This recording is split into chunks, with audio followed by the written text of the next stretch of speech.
married before I had quite finished college.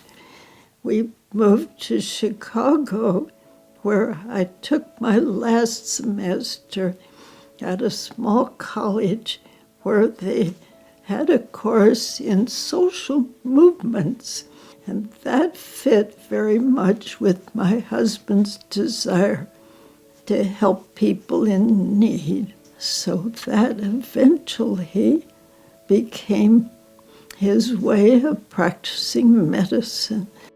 He wanted to be a doctor ever since he was a little boy. He practiced for about 17 years in Phoenix, and so many patients would come to see him for various reasons, but they were stooped over like old people instead of their age, which was closer to 40.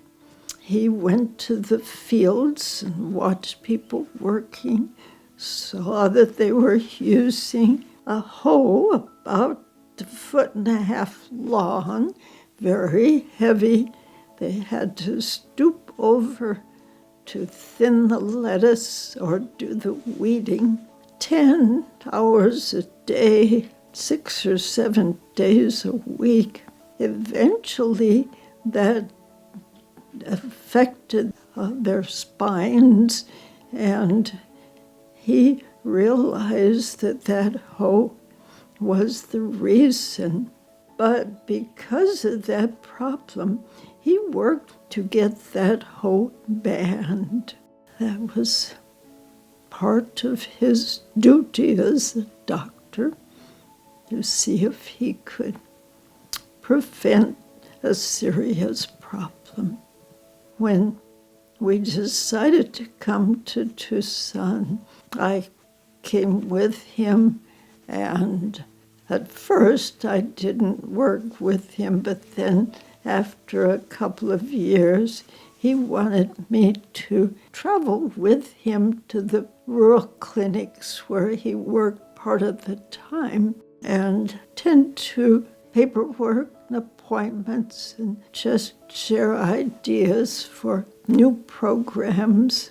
The very first mobile clinic visit was in the Yaqui village outside of Marana.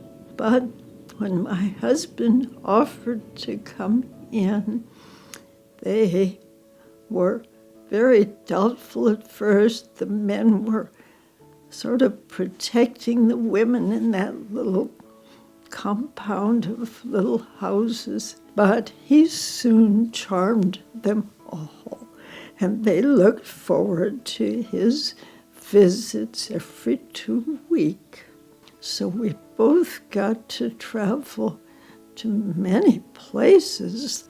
I usually made a picnic lunch before we started out if it was just a one-day trip. That would save time and money and perhaps was a little healthier. We could almost always eat in the car, even in hot weather. We find a shady tree and relax and have our lunch, and then go back to whatever clinic he was assigned to.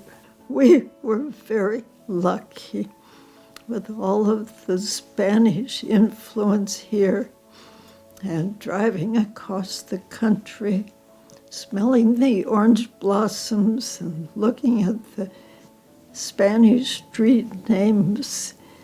That was just a very fortunate experience.